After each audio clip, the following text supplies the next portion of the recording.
This is BBC Radio 4, time now for 1 to 1. And in the second of three programmes, the athlete Karen Dark talks to Justine Shuttleworth about losing control of her life during a severe and debilitating illness.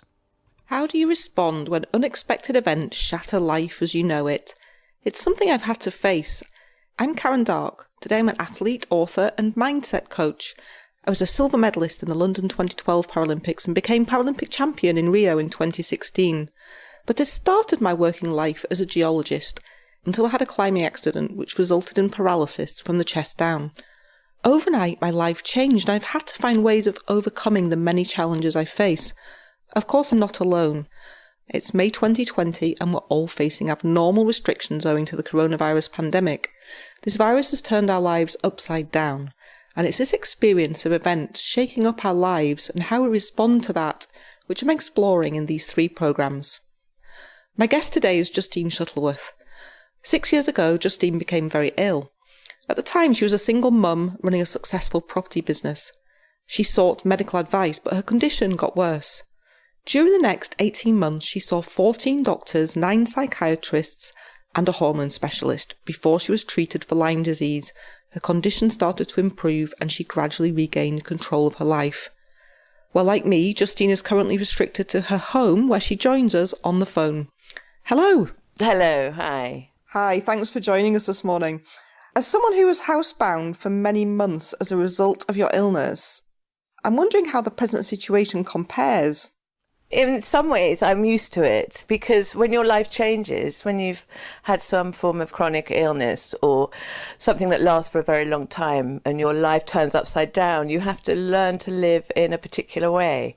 And in order to get through it, your life becomes much smaller. I think you learn to appreciate things that are different. It's not so much about going out and doing things and meeting people. There seems to be some form of an inner peace that I think you have to learn to adapt to. And I think because I've had it for such a long time and I'm much, much better than I was, I'm able to go back into that space a bit more. Not that I'm enjoying isolation completely, because I enjoy being with people, but I'm much more able to adapt to it, I think, because I'm used to being on my own. I think when you get ill, you have to be on your own a lot, or you are on your own a lot, especially when nobody really understands what's going on with you. So I learnt to have my own isolation, I suppose.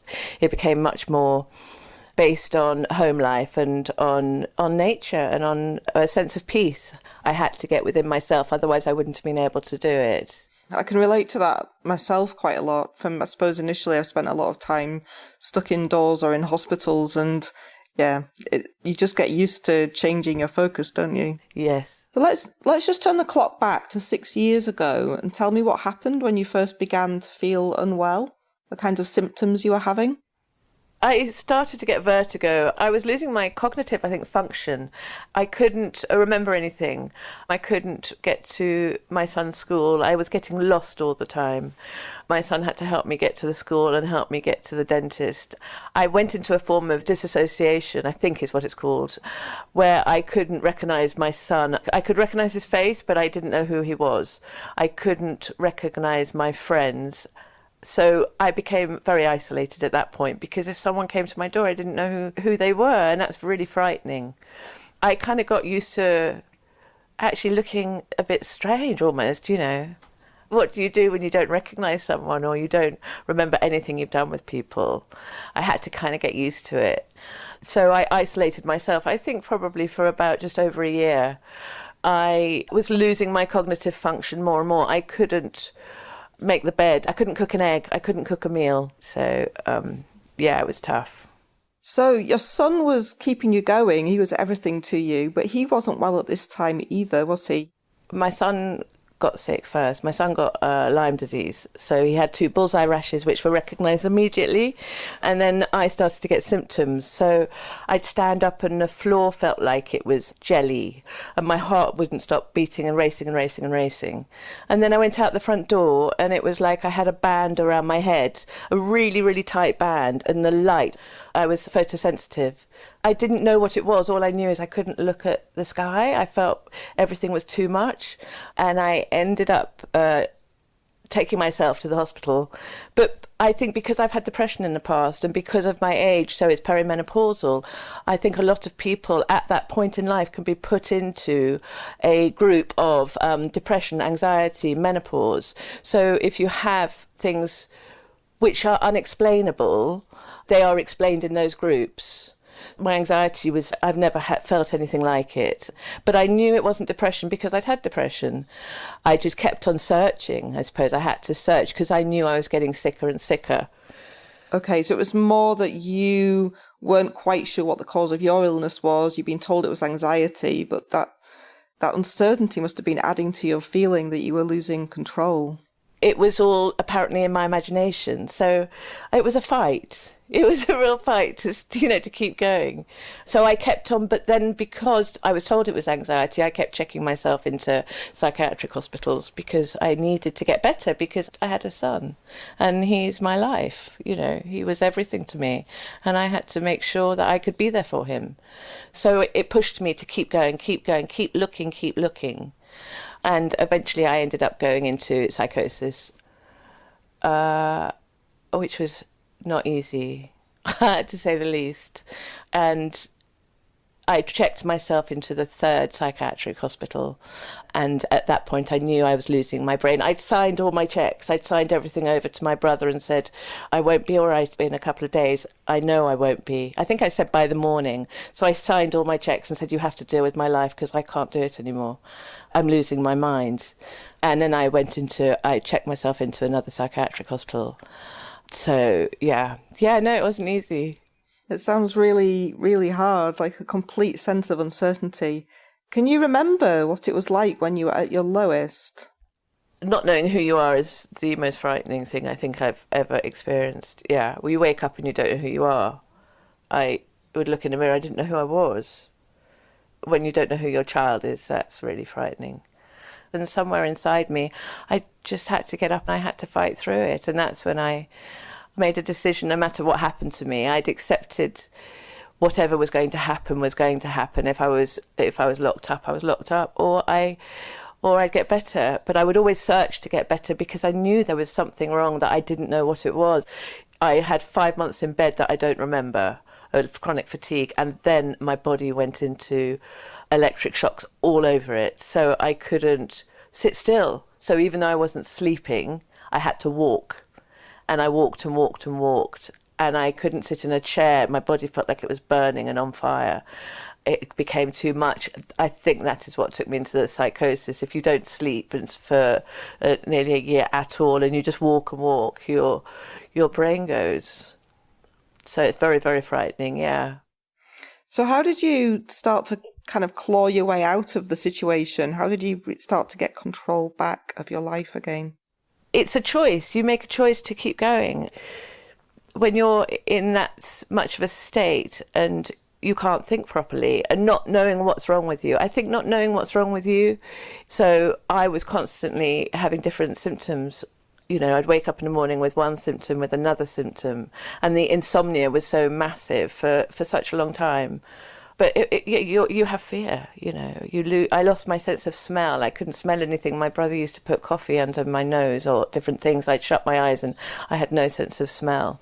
So it's very, very frightening, yeah. But you have to concentrate, I suppose, on staying alive. So it's not the same at all, but I remember when I was first paralysed, realising that there were certain things I couldn't do and finding it really hard to ask for help. I'm just wondering, what was that like for you? Did you find it hard to admit that you needed help? I don't think I've never thought about it. Now you mention it. I had to ask for help with my son, so I had to, and I didn't find that hard because that was about him. But I suppose when it came to me, strangely enough, I didn't like asking for help. No, because when you're so used to doing things on your own and living an independent life, to admit that you can't do it is actually, I suppose you feel like you're failing. And you have to, I think it's very, very difficult. I don't know. I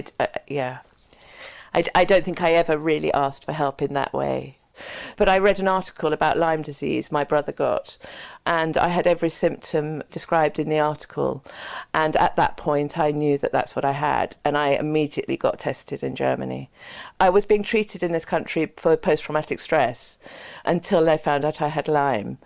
And then that stopped, because when you know what you've got, you can deal with it. But when you have no idea, you don't know what's going to come next. So I ended up going on an intravenous drugs, and then I ended up being treated in America and got better. Not completely better, but a lot better.